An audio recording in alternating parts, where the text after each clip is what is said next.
Elizabeth Befori, nacida el 7 de agosto de 1560, era la heredera de una riqueza inimaginable, perteneciente a la nobleza húngara. Elizabeth hablaba 5 idiomas: húngaro, eslovaco, alemán, griego y latín. A pesar de sus posesiones, tuvo una infancia difícil y traumatizante. Además de las crisis epilépticas, que eran algo extraño en esa época, sus padres eran primos, un factor que propició las anomalías de Elizabeth. Se piensa que, incluso cuando era niña, Elizabeth presenció diversas escenas de violencia en su castillo y varias ejecuciones en la plaza pública. Según una leyenda, la pequeña Elizabeth había presenciado la visión de una cabeza de un hombre cosida al estómago de un caballo. A los 10 años, Elizabeth se comprometió con el conde Ferenc, de 15 años, hijo de otra familia aristocrática. Fue entonces cuando Elizabeth se mudó al palacio de Narasdi y aprendió a administrar las propiedades de la familia. Según rumores, Elizabeth tuvo un romance con un joven campesino durante su compromiso. De esa relación resultó un embarazo,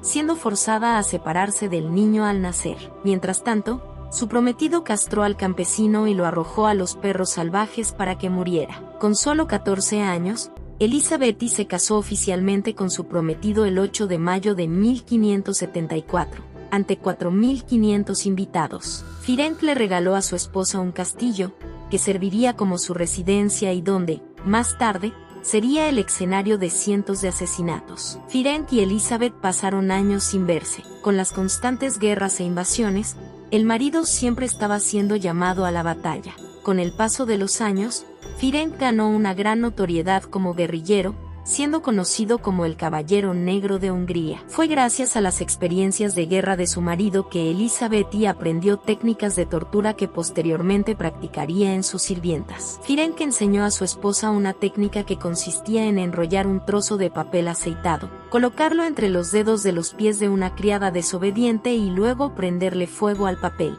Además, le compró a Elizabeth un guante con garras que ella usaba para cortar la carne de sus criadas. A finales del siglo XVI, cada vez se notaban más criadas muertas. Sin embargo, no se podía realizar ninguna investigación en el castillo de Elizabeth, debido a la gran influencia que su familia ejercía sobre el país. Además, las leyes fueron modificándose para quitarle derechos a los más pobres y aumentar los derechos de los más poderosos. En 1604, con la muerte de Ferenc, los hábitos violentos y los instintos asesinos de Elizabeth alcanzaron su punto máximo. Junto con algunos ayudantes, ella rescataba a jóvenes campesinas de las calles para que trabajaran en el castillo. Cualquier pretexto servía para torturar a una criada. Aquellas que cometían errores en la costura eran castigadas con agujas. Ella clavaba alfileres en los dedos de las niñas y, si los quitaban, Elizabeth les cortaba los dedos. En varias ocasiones, desnudaba a sus criadas antes de golpearlas. Una vez, Elizabeth arrancó un trozo de la cara de una chica con un mordisco cuando estaba postrada en cama.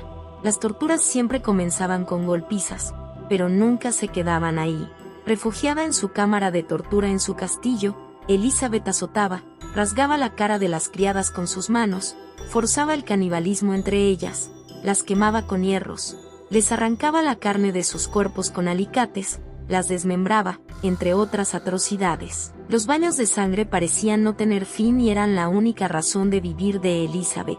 Sin embargo, torturar a pobres criadas y campesinas ya no la satisfacía. La condesa decidió entonces fundar una escuela para atraer a chicas nobles. Alrededor de 1610, cuando los padres de las chicas comenzaron a preguntar por qué sus hijas habían desaparecido, la condesa mintió diciendo que una de ellas había asesinado a todas las compañeras y luego se había suicidado.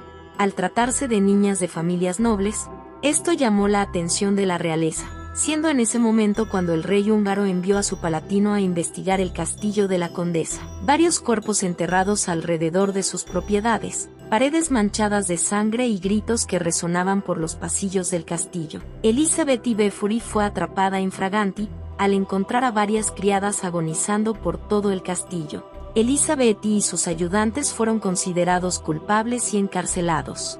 Sus cómplices fueron encerrados o quemados en la hoguera, mientras que Elizabeth permaneció encarcelada en las mismas mazmorras donde había cometido sus crímenes. Nunca se supo con certeza el número de víctimas de la condesa sanguinaria. Algunos afirmaban que el número rondaba los 200, mientras que una joven testigo apuntaba a 650 víctimas.